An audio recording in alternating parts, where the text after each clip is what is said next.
Hi friends, എല്ലാവർക്കും ചാനലിലേക്ക് സ്വാഗതം. നമ്മൾ ഇന്ന് കാണാൻ പോകുന്നത് 2025 റിലീസായ മായ എന്ന ഹിന്ദി മൂവിയാണ്. പെൺകുഞ്ഞ് ജനിച്ചാൽ അവരെ ബലി കൊടുക്കുന്ന ഒരു ഗ്രാമം. അങ്ങനെ ചെയ്തില്ലെങ്കിൽ പ്രായപൂർത്തിയാവുമ്പോൾ ആ പെൺകുഞ്ഞുങ്ങളെ രാക്ഷസൻ തട്ടിക്കൊണ്ടുപോകും. ഇത്തരം ഒരു ഗ്രാമത്തിലേക്ക് 12 വയസ്സായ മകളെയും കൊണ്ട് വരുന്ന ഒരമ്മ. ആ ഗ്രാമത്തിലെ ആചാരങ്ങളിൽ നിന്നും പെൺകുഞ്ഞുങ്ങളെ കൊണ്ടുപോകുന്ന രാക്ഷസനിൽ നിന്നും മകളെ രക്ഷിക്കാൻ ആ അമ്മയ്ക്ക് സാധിക്കുമോ? ഈ ചോദ്യങ്ങൾക്ക് ഉത്തരവറിയാൻ നമുക്ക് നമ്മുടെ മൂവിയിലേക്ക് പോകാം. മൂവിയുടെ തുടക്കത്തിൽ 1984 ചന്ദ്രാപൂർ എന്നൊരു ഗ്രാമമാണ് കാണിക്കുന്നത്. അവിടെ ഗ്രാമവാസികളെല്ലാം ചേർന്ന് ഗ്രാമത്തലവന്റെ വീട്ടിൽ കാളിപൂജ ചെയ്യുന്നു. ഈ സമയത്താണ് ഗ്രാമത്തലവന്റെ ഭാര്യ 2 ഇരട്ടക്കുഞ്ഞുങ്ങൾക്ക് ജന്മം നൽകിയെന്ന കാര്യം ജോലിക്കാരൻ അദ്ദേഹത്തോട് വന്ന് പറയുന്നത്. മറുഭാഗത്ത് ആ ഗ്രാമത്തിൽ തന്നെയുള്ള ഒരു വൻ വൃക്ഷത്തിൽ നിന്നും എന്തോ ഒരു ശക്തി ഗ്രാമത്തലവന്റെ വീട്ടിലേക്ക് വരുന്നത് കാണിക്കുന്നു.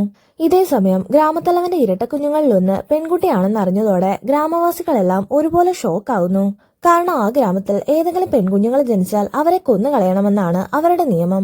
അല്ലെങ്കിൽ മുൻപ് കാണിച്ച മരത്തിലെ രാക്ഷസൻ ആ പെൺകുട്ടിയെ ഉപയോഗിച്ച് പുറത്തേക്ക് വരികയും നാട് മുഴുവൻ നശിപ്പിക്കുകയും ചെയ്യും. പെൺകുഞ്ഞാണ് ജനിച്ചതെന്ന് അറിഞ്ഞതും കാളിപൂജ നടത്തിയ യുവതിയും ഗ്രാമത്തലവനും കൂടെ ഗ്രാമത്തലവന്റെ ഭാര്യയുടെ അടുത്തേക്ക് പോകുന്നു.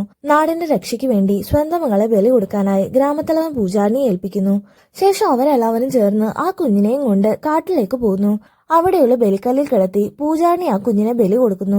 കുഞ്ഞിന്റെ രക്തം മണ്ണിൽ പതിച്ചതും അവളെ തേടി വന്ന ദുഷ്ടശക്തി വൃക്ഷത്തിലേക്ക് തന്നെ തിരിച്ചു പോകുന്നു. പിന്നീട് 40 വർഷങ്ങൾക്ക് ശേഷം ആ ഗ്രാമത്തിൽ നിന്ന് കുറച്ചകലെയുള്ള കൊൽക്കത്തയാണ് കാണിക്കുന്നത്. അംബിക എന്നൊരു ടീച്ചർ അവളുടെ സ്റ്റുഡൻസിനെയും കൂട്ടി ഒരു മ്യൂസിയത്തിലേക്ക് വന്നിരിക്കുകയാണ്. അംബികയുടെ മകൾ ശ്വേതയും ആ കൂട്ടത്തിൽ ഉണ്ടായിരുന്നു. അവിടെയുള്ള കാളിയമ്മയുടെ ഒരു ഫോട്ടോ ചൂണ്ടിക്കാണിച്ച് അതിന്റെ ചരിത്രം അംബിക അവർക്ക് പറഞ്ഞു കൊടുക്കുന്നു. ഈ സമയത്താണ് അംബികയുടെ ഹസ്ബൻഡ് ശുഭങ്കർ അവിടേക്ക് വരുന്നത്. മൂവിയുടെ തുടക്കത്തിൽ ചന്ദ്രാപൂരിലെ ഗ്രാമത്തലവന് 2 ഇരട്ടക്കുട്ടികൾ ജനിക്കുന്നതായി കാണിക്കുന്നില്ലേ, അതിലെ ആൺകുഞ്ഞാണ് ഈ ശുഭങ്കർ. ശുഭങ്കർ തന്റെ ഭാര്യയും മകളും അടങ്ങുന്ന ചെറിയ കുടുംബത്തോടൊപ്പം കൊൽക്കത്തയിൽ തന്നെയാണ് താമസിക്കുന്നത്.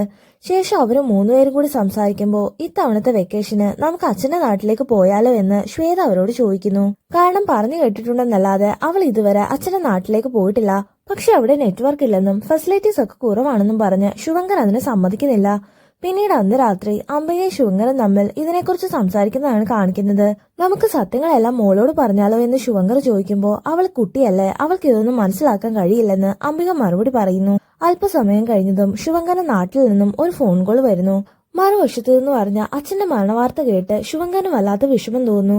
അച്ഛന്റെ ചടങ്ങുകൾ നടത്താൻ എനിക്ക് ഇപ്പോൾ തന്നെ നാട്ടിലേക്ക് പോകണമെന്ന് ശുഭങ്കർ അംബികയോട് പറയുന്നു. ശ്വേത ഉറങ്ങുകയായിരുന്നതിനാൽ അവളോട് യാത്ര ചോദിക്കാതെയാണ് ശുഭങ്കർ ചന്ദ്രാപൂരിലേക്ക് പോകുന്നത്. പിറ്റേ ദിവസം രാവിലെ ശുഭങ്കറിനെ എവിടെയൊന്നും കാണാത്തതുകൊണ്ട് അച്ഛൻ എവിടെയെന്ന് ശ്വേത അംബികയോട് ചോദിക്കുന്നു.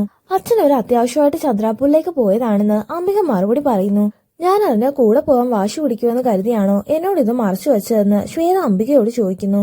അച്ഛന്റെ മരണാനന്തര ചടങ്ങുകൾക്ക് വേണ്ടിയാണ് ശുഭങ്കർ പോയതെന്നും നിന്നെ ഉറക്കത്തിൽ നിന്ന് വിളിക്കേണ്ടെന്ന് കരുതിയാണ് പറയാതെ പോയതെന്നും അംബിക മറുപടി പറയുന്നു. ഇത് കേട്ടതും ശ്വേത ചെറുതായി ഷോക്കാവുന്നു. കാരണം തന്റെ മുത്തച്ഛൻ ഇന്നലെ വരെ ജീവിച്ചിരിപ്പുണ്ടായിരുന്നെന്ന് അവൾക്കറിയില്ലായിരുന്നു. അതുപോലെ ഇങ്ങനെ ഒരു കൊച്ചുമകൾ ഉണ്ടെന്ന കാര്യം മുത്തച്ഛനും അറിയില്ലായിരുന്നല്ലേ എന്ന് ശ്വേത അംബികയോട് ചോദിക്കുന്നു. മറുഭാഗത്ത് അച്ഛന്റെ മരണാനന്തര ചടങ്ങുകൾ നടത്തുന്ന ശുഭങ്കറിനെ കാണിക്കുന്നു. ചടങ്ങുകൾക്ക് ശേഷം ശുഭങ്കർ തന്റെ ചെറിയച്ഛനായ ദേവുമായിട്ട് സംസാരിക്കുന്നു. ഈ വീട് തനിക്ക് എങ്ങനെയെങ്കിലും വിറ്റ് തരുമോ എന്ന് ശുഭങ്കർ ദേവനോട് ചോദിക്കുന്നു. പക്ഷെ ദേവ് അതിന് സമ്മതിക്കുന്നില്ല. ഇത് വെറും ഒരു വീട് മാത്രമല്ലല്ലോ, നിന്റെ കുടുംബ സുതോടിയല്ലേ, അതുകൊണ്ട് ഇത് വിൽക്കണ്ടെന്ന് ദേവ് അവനോട് പറയുന്നു. പക്ഷെ തനിക്ക് ശാപം പിടിച്ച വീട് വേണ്ടെന്ന് ശുഭങ്കർ തറപ്പിച്ചു പറയുന്നു. അതൊക്കെ പണ്ടത്തെ കഥകളല്ലേ, ഇപ്പോഴങ്ങനെയൊന്നും ഇല്ലെന്നും അതുകൊണ്ട് നീ ധൈര്യമായിട്ട് നിന്റെ ഭാര്യയും മകളെയും കൂട്ടി ഇവിടെ ഒന്ന് താമസിക്കാനും ദേവ മറുപടി പറയുന്നു. ഇത് കേട്ടതും തനിക്ക് മകളല്ല മകനാണെന്ന് ശുഭങ്കർ തിരുത്തി പറയാൻ ശ്രമിക്കുന്നെങ്കിലും അച്ഛനും ചെറിയച്ഛനും പണ്ടേ കാര്യങ്ങൾ അറിയാമായിരുന്നെന്ന് അവന് മനസ്സിലാകുന്നു. മാത്രമല്ല ഇക്കാര്യം ഞങ്ങൾ മറ്റാരോടും പറഞ്ഞിട്ടില്ലെന്നും ദേവ് അവനോട് പറയുന്നു. ഈ സമയത്താണ് അംബിക അവനെ കോൾ ചെയ്യുന്നത്. ചടങ്ങുകളൊക്കെ കഴിഞ്ഞെന്നും പറ്റുമെങ്കിൽ രാത്രി തന്നെ ഞാൻ അങ്ങോട്ട് തിരിക്കുമെന്നും ശുഭങ്കർ അംബികയോട് പറയുന്നു. ശേഷം രാത്രി തന്നെ അച്ഛന്റെ ചിതാഭസ്മവും കൊണ്ട് ശുഭങ്കർ കൊൽക്കത്തയിലേക്ക് തിരിക്കുന്നു. പക്ഷെ പുറത്തിറങ്ങുമ്പോൾ മുറ്റത്തുള്ള ഒരു വേരിൽ തട്ടി അവൻ ചെറുതായിട്ടൊന്ന് വീഴുന്നു. വീഴ്ചയിൽ പരിക്കൊന്നും പറ്റിയില്ലെങ്കിലും ശുഭങ്കറിന്റെ ചെരുപ്പിനടിയിൽ ഒരു വേരിന്റെ ചെറിയ ഭാഗം തറച്ചിരിക്കുന്നത് നമ്മളെ കാണിച്ചു തരുന്നു. മറുഭാഗത്ത് അംബികയാവട്ടെ ശ്വേതയുടെ റൂമിൽ നിന്ന് എന്തോ വീഡിയോ പ്ലേ ചെയ്യുന്ന ശബ്ദം കേട്ട് അകത്തിയെന്ന് നോക്കുന്നു. ശ്വേത ഉറങ്ങുന്നത് കണ്ട് അംബിക അവളുടെ ടാബ് കയ്യിലെടുത്ത് വീഡിയോ ഓഫാക്കുന്നു. പക്ഷെ അപ്പോഴാണ് അതിലുണ്ടായിരുന്ന ശ്വേത വരച്ച ഒരു വൃക്ഷത്തിന്റെ ചിത്രം അംബിക കാണുന്നത്. ശുഭങ്കറിന്റെ നാട്ടിലുള്ള ദുരൂഹ മരത്തിന്റെ ചിത്രമാണതെന്ന് അംബികയ്ക്ക് മനസ്സിലാകുന്നു. അംബിക ഉടൻ തന്നെ ആ ചിത്രം ശുഭങ്കറിന് സെൻഡ് ചെയ്യുന്നു. ശുഭങ്കർ ഡ്രൈവിനിടയിലാണ് ആ മെസ്സേജ് കാണുന്നത്. ആ ചിത്രം കണ്ടതും അവൻ ഉടൻ തന്നെ അംബികയെ കോൾ ചെയ്യുന്നു. ആ മരത്തിന്റെ ചിത്രം ശ്വേത എങ്ങനെ വരച്ചെന്ന് ശുഭങ്കർ ചോദിക്കുമ്പോൾ അന്ന് പോയ മ്യൂസിയത്തിൽ ഈ ചിത്രം ഉണ്ടായിരുന്നെന്നും ഒരു പക്ഷെ അത് കണ്ട് വരച്ചതായിരിക്കുമെന്നും അംബിക മറുപടി പറയുന്നു. ഇത് കേട്ടതും ശുഭങ്കർ വീണ്ടും ശ്വേത വരച്ച ചിത്രം എടുത്ത് സൂം ചെയ്ത് നോക്കുന്നു. സൂം ചെയ്ത ചിത്രത്തിൽ ഒരു രാക്ഷസ രൂപം കണ്ടതും ശുഭങ്കർ ആകെ ടെൻഷൻ ആകുന്നു. അപ്പോഴേക്കും അവന്റെ ഫോണിന്റെ റേഞ്ച് കട്ടായി പോകുന്നു. ഇതേ സമയം തന്നെ ചിത്രത്തിൽ കണ്ടതുപോലെ ഒരു രാക്ഷസ രൂപം കാറിന് പുറകിലിരിക്കുന്നത് നമ്മളെ കാണിക്കുന്നു. സ്ട്രെസ് കുറയ്ക്കാനായി കാലിലിരുന്ന് തന്നെ ശുഭങ്കർ ഒരു സിഗരറ്റ് വലിക്കുന്നു. അപ്പോഴാണ് കാലിനടിയിൽ എന്തോ ഉള്ളതുപോലെ അവന് ഫീൽ ചെയ്യുന്നത്. അതെന്താണെന്ന് നോക്കുമ്പോഴാണ് ഒരു ചെറിയ മരക്കഷ്ണം കാലിനടിയിൽ തറഞ്ഞിരിക്കുന്നത് കാണുന്നത്. ശുഭങ്കർ അത് വലിച്ചൂരാൻ ശ്രമിക്കുമ്പോഴേക്കും പിന്നിലിരുന്ന രാക്ഷസൻ മരത്തിന്റെ വേരുകൾ കൊണ്ട് അവനെ വരിഞ്ഞു മുറുക്കുന്നു. ഒന്ന് പിടഞ്ഞു മാറാൻ പോലും സമ്മതിക്കാതെ ആ വേരുകൾ അവനെയും ആ കാറിനെയും വരിഞ്ഞു മുറുക്കുന്നു. വരിഞ്ഞു മുറുക്കലിന്റെ ശക്തിയിൽ പെട്രോൾ ടാങ്ക് പൊട്ടുകയും അതിനോടൊപ്പം സിഗരറ്റിന്റെ തീക്കനൽ കൂടി ചേരുമ്പോൾ അതൊരു തീഗോളമായി മാറുകയും ചെയ്യുന്നു. പിന്നീട് പോലീസ് ഓഫീസർ കാര്യങ്ങളെല്ലാം അംബികയോട് പറയുന്നതാണ് കാണിക്കുന്നത്.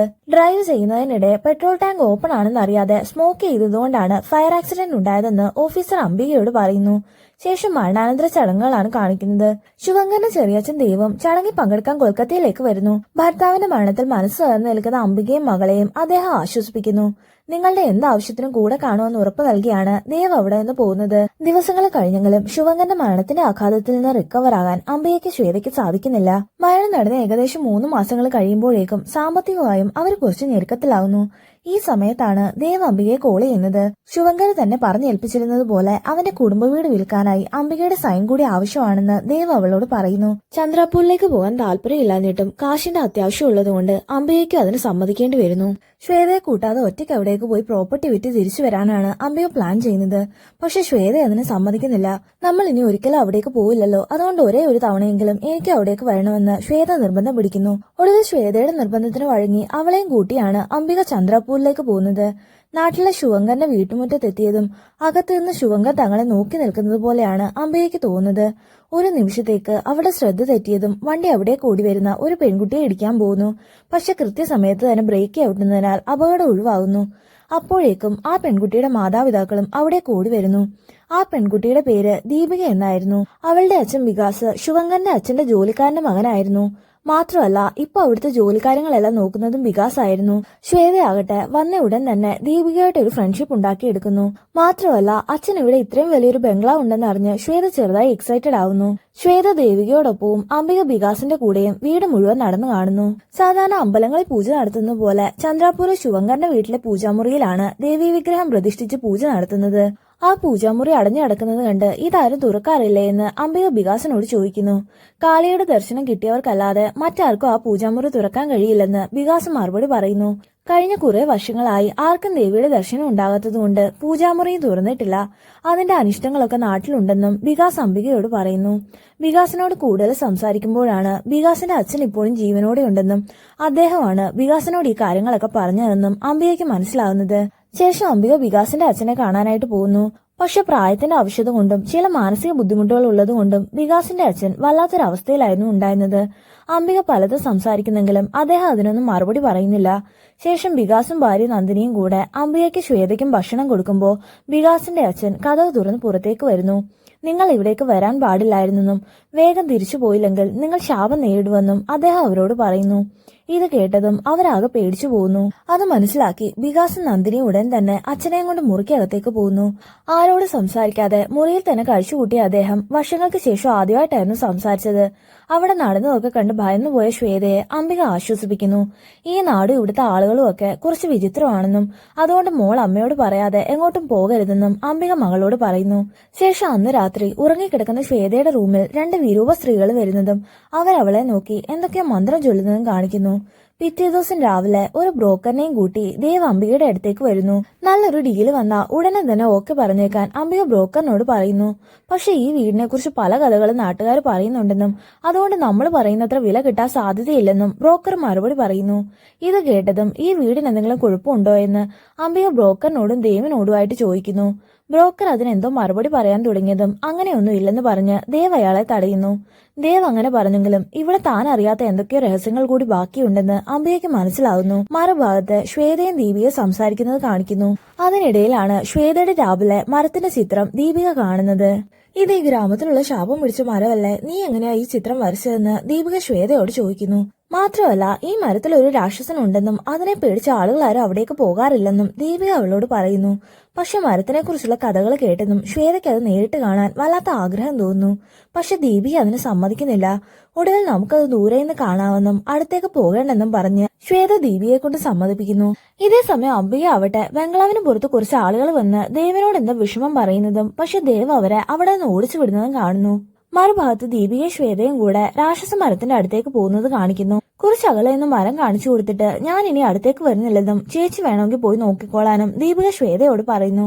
ഇത് കേട്ട് ശ്വേത മരത്തിനടുത്തേക്ക് നടക്കുമ്പോൾ അവിടെ എന്തോ ഒരു ശക്തി ഉള്ളതായിട്ട് അവൾക്ക് ഫീൽ ചെയ്യുന്നു. പെട്ടെന്നാണ് ആരോ പിന്നിൽ നിന്ന് അവളെ പിടിക്കുന്നത്.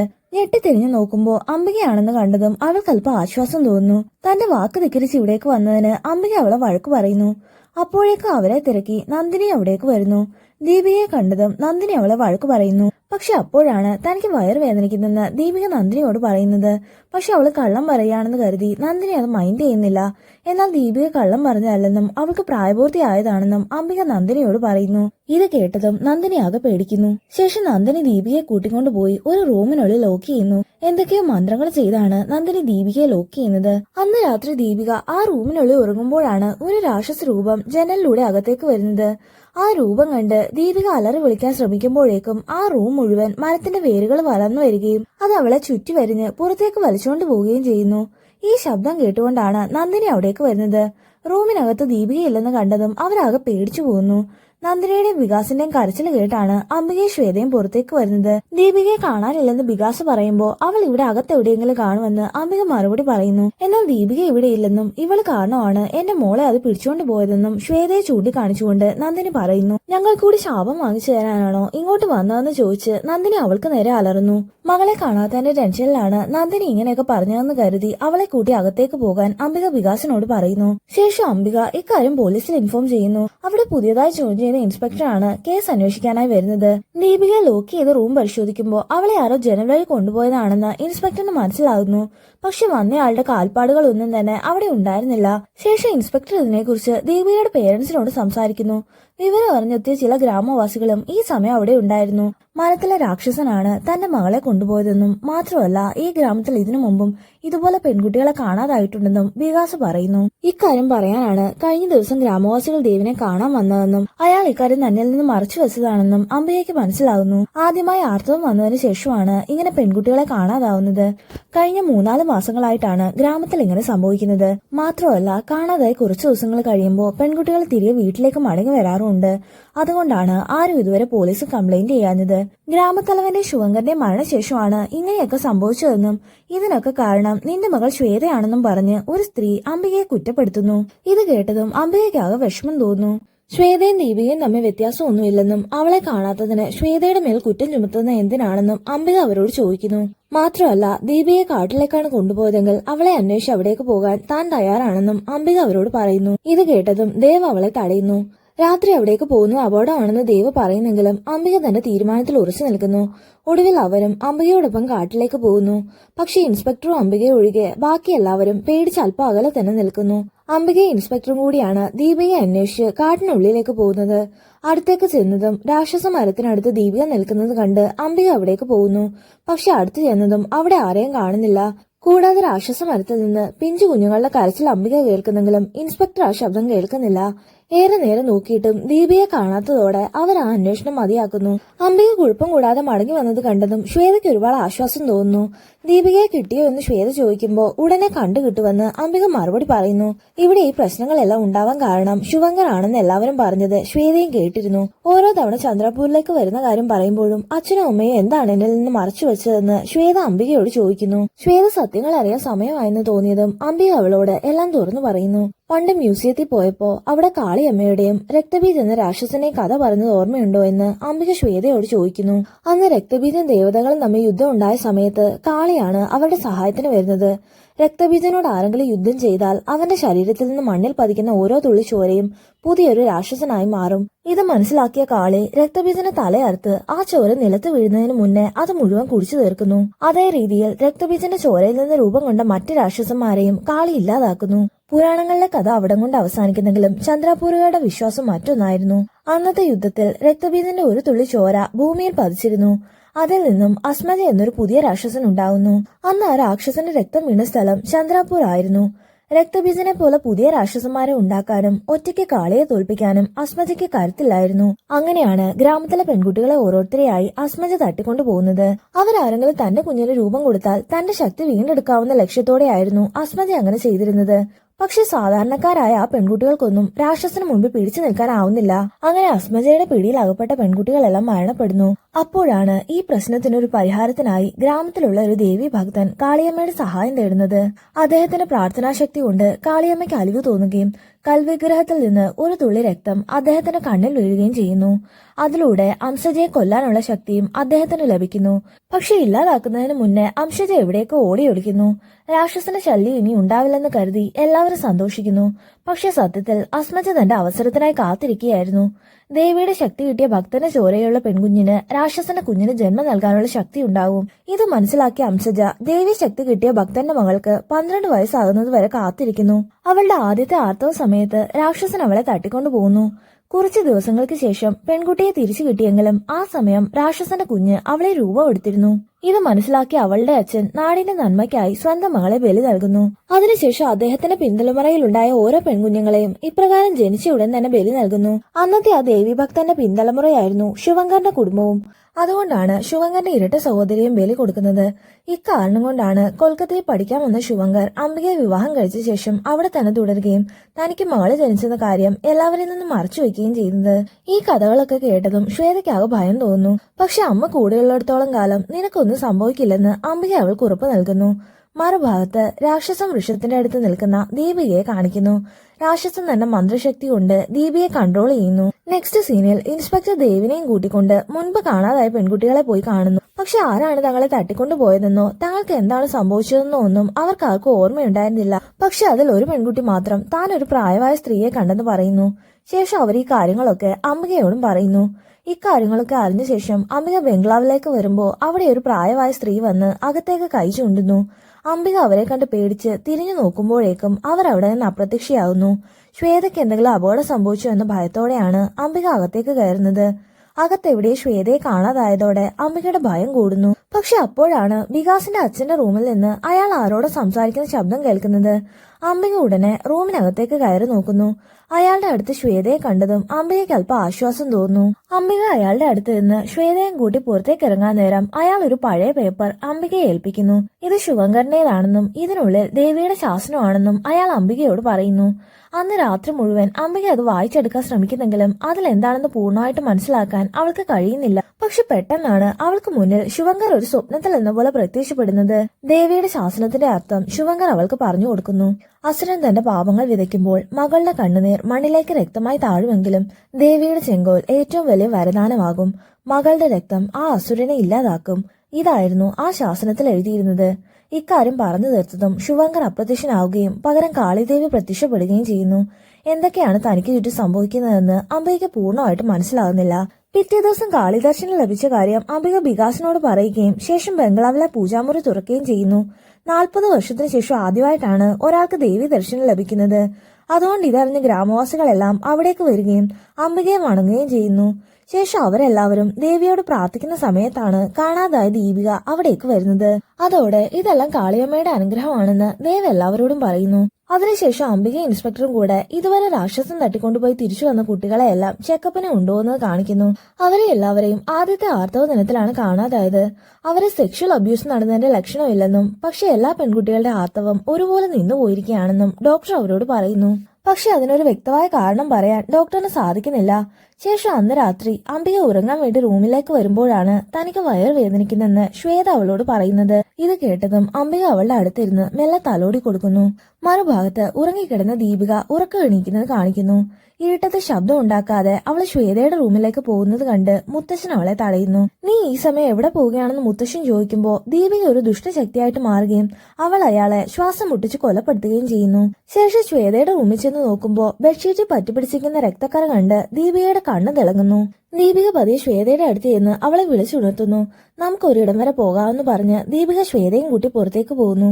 അംബികയോട് പറഞ്ഞിട്ട് പോകാമെന്ന് ശ്വേത പറയുന്നെങ്കിലും ദീപിക അവളെ അതിന് സമ്മതിക്കുന്നില്ല.